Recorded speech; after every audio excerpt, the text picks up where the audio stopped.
the Lucid Nightmare. Hey, my name is Jerry, and I've kept this to myself for a long time, worried that sharing it might somehow spread the fear. But now I feel like I need to ask for help.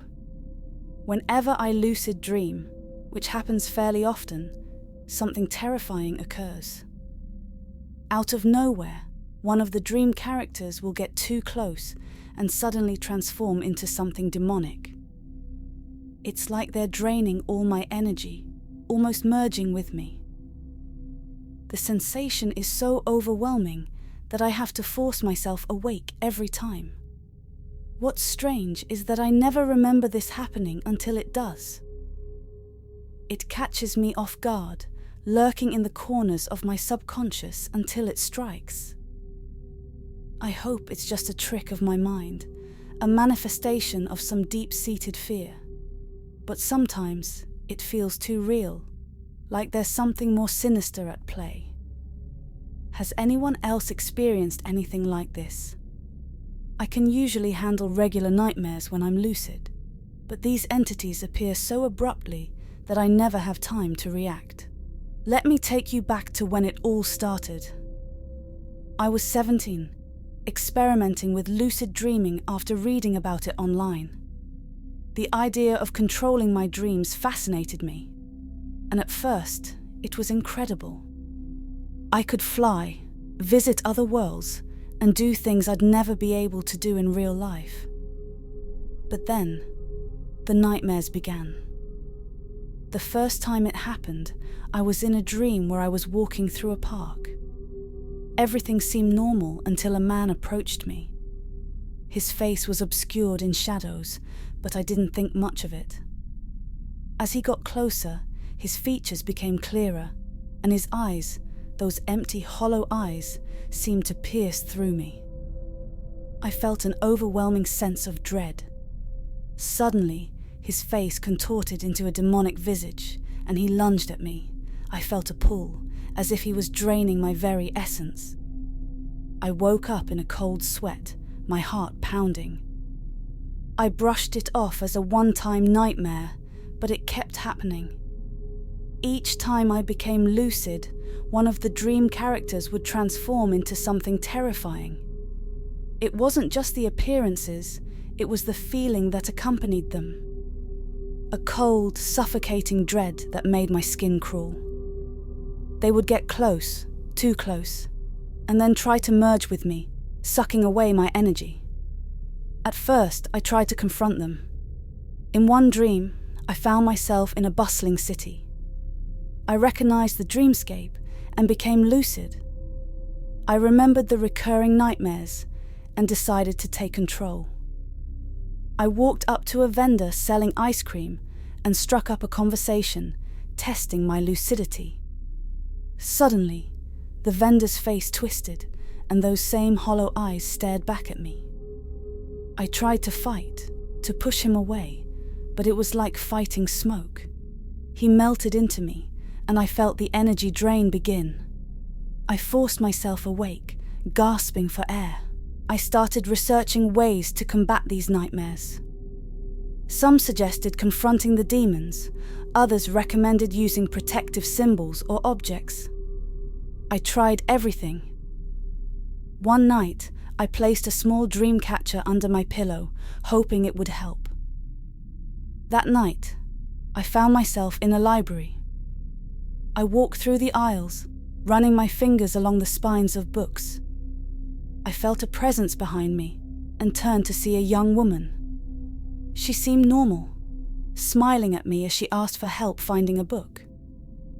But as I led her down the aisle, her hand brushed mine, and her skin felt icy cold. I turned to look at her, and her face began to melt, revealing a grotesque demonic form underneath. The familiar pull started, and I forced myself awake, heart pounding. Over time, the encounters became more frequent and intense. I would go to sleep dreading what awaited me in my dreams. My sleep patterns were disrupted, and I started avoiding sleep altogether, which only made things worse.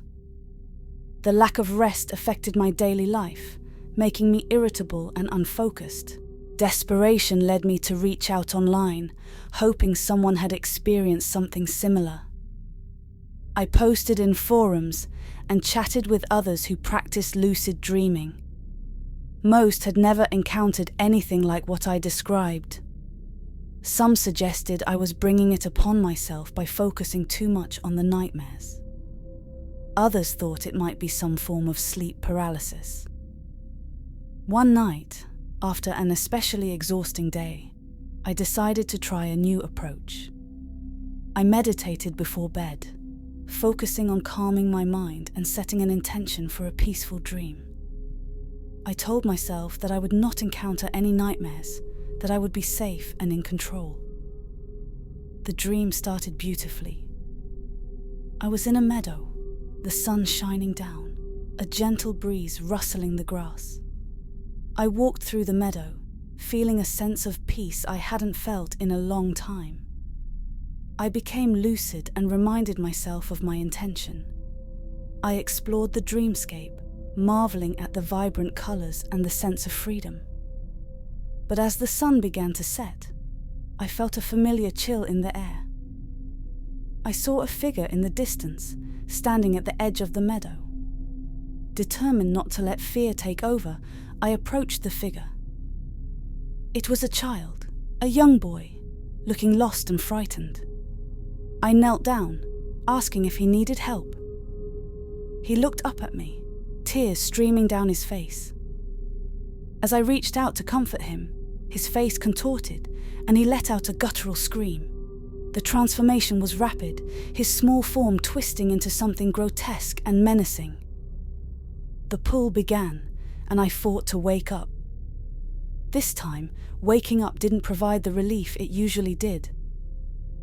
I still felt the cold dread clinging to me, the echo of the scream ringing in my ears. I knew I needed to find a solution, something that would stop these nightmares for good. I remembered reading about lucid dreamers who had overcome their fears by facing them head-on, by not running or waking up, but by standing their ground. It sounded terrifying, but I was out of options. The next night, I set my intention again, but this time, I told myself I would face whatever came my way. The dream was dark, a stark contrast to the peaceful meadow. I was in an old abandoned house, the air heavy with dust. I became lucid and steadied my breathing, reminding myself of my intention. I walked through the house, each creak of the floorboards making me more aware of my surroundings. I entered a room, and there it was, a shadowy figure standing in the corner. I felt the pull of fear, but forced myself to stay calm. I walked towards the figure, my steps deliberate. As I got closer, the figure began to change, taking on a demonic form. It lunged at me, but this time I didn't wake up. I stood my ground and faced it head-on. I spoke to it, telling it that it had no power over me, that this was my dream. The figure stopped, its hollow eyes boring into mine. The pull lessened, and for the first time, I felt a shift in the energy around me. The figure began to dissolve, its form breaking apart until it vanished completely. I woke up feeling a sense of victory, a weight lifted off my shoulders. The nightmares didn't stop immediately, but they became less frequent and less intense. Each time one appeared, I faced it with the same determination, reminding myself that I was in control. Over time, the demonic figures stopped appearing altogether. My dreams became peaceful once more, and I was able to enjoy lucid dreaming without the constant dread. Looking back, I realized that the nightmares were a manifestation of my own fears and insecurities. By facing them head-on, I was able to overcome them and take control of my dreams. It was a difficult journey, but it taught me a valuable lesson about the power of the mind and the importance of facing our fears. I tell this story not to scare you, but to offer hope. If you're struggling with nightmares or any other fears, know that you have the power to overcome them. It won't be easy, but with determination and courage, you can take control and find peace. The Dream Eaters. I haven't told many people about this for fear they might think I'm losing my mind, but it's gotten to the point where I need to share my story. My name is Emma, and for the past 6 months, my dreams have taken a dark, twisted turn that I can't explain. It all started innocently enough. I've always been fascinated by lucid dreaming, the idea of controlling your dreams, doing anything you want without limits. I read books, joined online forums, and practiced techniques to induce lucidity. It took time, but eventually I succeeded. The first few lucid dreams were exhilarating. I flew over cities, visited distant planets, and even had conversations with historical figures. It was everything I hoped it would be. Then, one night, something changed. I became lucid in a dream where I was walking through an old, abandoned house. The floorboards creaked under my feet. As I explored, I noticed a figure in the corner of one room. It was just a random dream character, nothing unusual, until it turned and looked at me. Its eyes were pitch black, voids that seemed to suck in all light. It smiled, revealing sharp, pointed teeth. Before I could react, it lunged at me. I felt a sudden, intense pressure, as if it was trying to merge with me, to consume me. Panicking, I forced myself awake.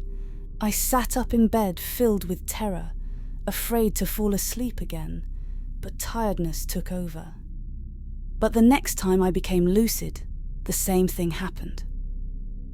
Another dream character approached me, and its features twisted into something demonic before it tried to attack. This time, I didn't wait. I woke myself up immediately.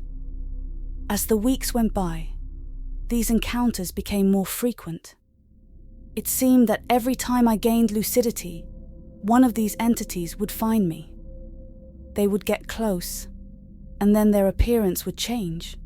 Black eyes, distorted faces, malevolent grins. They would reach for me, and I would feel that horrible draining sensation, like they were sucking the life out of me.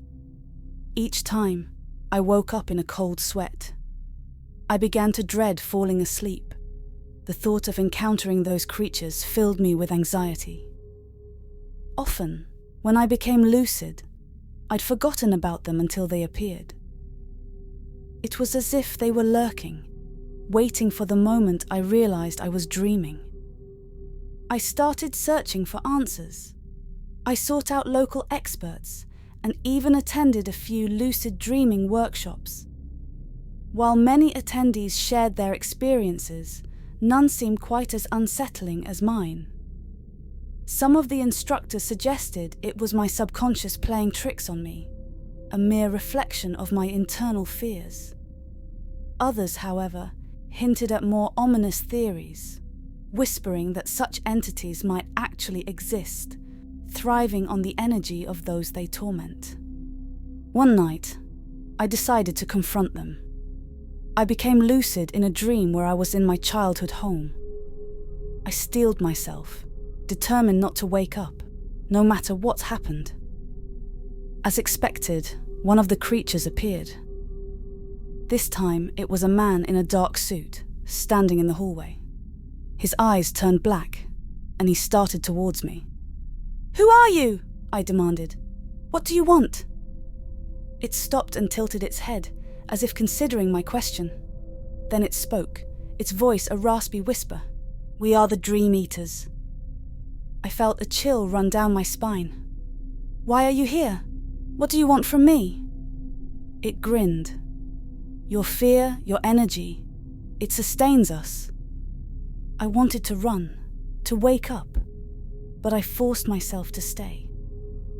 "How do I make you stop?" "You can't," it said simply. We will always find you." With that, it lunged, and I felt that familiar, sickening drain. I couldn't take it anymore. I woke up, gasping for breath. The next day, I felt exhausted, drained in a way that sleep couldn't fix.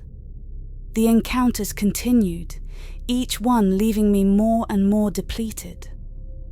I started to avoid sleep, staying up for days at a time, but I couldn't escape forever. Eventually, my body would give in, and I'd be back in their world. I decided to seek help from a professional. I found a therapist who specialized in sleep disorders and explained my situation. She listened patiently and suggested that I keep a dream journal and practice grounding techniques before bed. I followed her advice, but the dream eaters persisted. One particularly bad night, I found myself in a dream version of my apartment. The layout was identical, but everything felt off, darker, more sinister. I walked through the rooms, trying to stay calm, when I heard a whisper behind me. "Emma." I turned and saw a figure standing in the doorway. It was a young woman, her eyes black voids, her smile twisted. "Why do you run from us?" she asked. "I'm not afraid of you," I lied, trying to sound confident. She laughed, a chilling sound. "Liar, we taste your fear. We grow stronger with every visit." "What do you want?" I asked again, feeling a sense of hopelessness. "We want you to give in," she said, stepping closer. "Accept us, and the fear will end." I shook my head. "Never." She lunged, and I woke up screaming. The exhaustion was unbearable. I couldn't keep living like this. I had to find a way to end it. I reached out to a medium, a woman named Clara, who claimed to have experience with the supernatural. Desperate, I told her everything. She listened without judgment and agreed to help. Clara arrived at my apartment the next day. She was an older woman with kind eyes and an air of calm confidence. She carried a small bag filled with various tools, candles, crystals, herbs. She explained that she would perform a cleansing ritual to banish the entities and protect my dreams. We started in my bedroom. Clara lit the candles and placed crystals around the room. She burned sage. The pungent smoke filled the air. As she chanted, I felt a strange energy in the room, a sense of something powerful at work. When the ritual was complete, Clara looked at me and smiled. "They won't bother you anymore," she said. "You're protected now." I thanked her, feeling a glimmer of hope for the first time in months. That night I went to bed, anxious but hopeful. I found myself in a familiar dreamscape, my childhood home once again. I wandered through the rooms expecting the worst, but this time there were no dream eaters. The house was peaceful, quiet. For the first time in what felt like forever, I had a normal, restful sleep. The next few nights were the same. No creatures, no attacks. I began to feel like myself again, the dark circles under my eyes fading, my energy returning. I thanked Clara, grateful for her help. But then, a week later, they came back. I was in a dream, standing in a dense forest. The trees were tall and twisted, their branches reaching out like skeletal hands. I felt a presence behind me and turned to see one of the dream eaters, a man with black eyes and a twisted grin. "You can't get rid of us that easily," he said, with a menacing whisper. Panic surged through me. "Clara said you were gone." He laughed. "We are part of you, Emma. You can't escape us." I woke up, drenched in sweat. The Dream Eaters had returned, and I felt more hopeless than ever. Clara's ritual had only provided temporary relief. They were right, I couldn't escape them. I contacted Clara again, desperate for another solution. She came over and performed a more intense ritual, this time involving blood. A small cut on my finger, a drop of blood on each crystal. She assured me this would strengthen the protection. For a few nights, it worked. The dream eaters were gone again, and I began to relax. But deep down, I knew it was only a matter of time before they returned. And they did. This time, their attacks were more vicious. I found myself in a dream where I was in an old, decrepit hospital. The walls were peeling, the air thick with decay. I walked down the hall, knowing what was coming. A door creaked open, and a figure stepped out. It was a nurse, her eyes black, her mouth twisted into a cruel smile. "Time for your treatment, Emma," she said, holding a syringe filled with a dark, viscous liquid. I tried to run, but my feet wouldn't move. The nurse approached, the syringe glinting in the dim light. She plunged it into my arm, and I felt a burning pain as the liquid entered my veins. I screamed and woke up, the pain still lingering. I was losing hope. The dream eaters seemed invincible, their hold on me unbreakable. I decided to confront them one last time. The next time I became lucid, I was in a graveyard. The air was cold, and the moon cast an eerie glow over the tombstones. I stood my ground, waiting. The dream eaters appeared, surrounding me. Their eyes were black, their faces twisted with malice. "Why do you torment me?" I demanded. "We feed on your fear," one of them said. "It gives us strength." "Then take it," I said, my voice steady. "Take it all. I'm not afraid anymore." The dream eaters hesitated, their eyes narrowing. They moved closer, their hands reaching out. I felt the familiar draining sensation, but this time, I didn't fight it. I let them take my fear, my energy, everything. The world around me began to fade, and I woke up in my bed, feeling empty. The exhaustion was gone, replaced by a strange numbness. The dream eaters had taken everything, just as I had offered. I went about my day in a daze, my emotions dulled. I wasn't afraid anymore, but I wasn't anything. I had sacrificed my fear, and with it, my sense of self. That night, I went to bed, unsure of what to expect. I found myself in a dream, but this time it was different. The world was grey, lifeless. The dream eaters appeared, their eyes no longer black, but empty voids. "You gave us what we wanted," one of them said, "but now you're ours." I felt a cold hand on my shoulder, and everything went dark. I woke up in my bed, but something was different. I felt detached, like I was watching myself from a distance. The dream eaters had taken more than just my fear. They had taken my soul. I was a shell of my former self, trapped in a nightmare that I couldn't escape. Days turned into weeks, and I became a ghost in my own life. I stopped seeing friends, stopped working. I was consumed by the emptiness, unable to feel anything. One night, I decided to confront the dream eaters one last time. I became lucid in a dream where I was standing on the edge of a cliff, the ocean crashing below. The dream eaters appeared, their eyes empty voids. "I want my soul back," I said, my voice hollow. "You gave it to us willingly," one of them said. "It is ours now." "Then take me," I said, stepping closer to the edge. "End this." They hesitated, their eyes narrowing. "You would sacrifice yourself?" "Yes," I said, "if it means peace." They moved closer, their hands reaching out. I closed my eyes, feeling their cold touch. The world around me began to fade, and I felt a strange sense of relief. But then I woke up. I was back in my bed, the emptiness still there. The dream eaters had taken everything, but they had left me alive. I was trapped in a nightmare, unable to escape.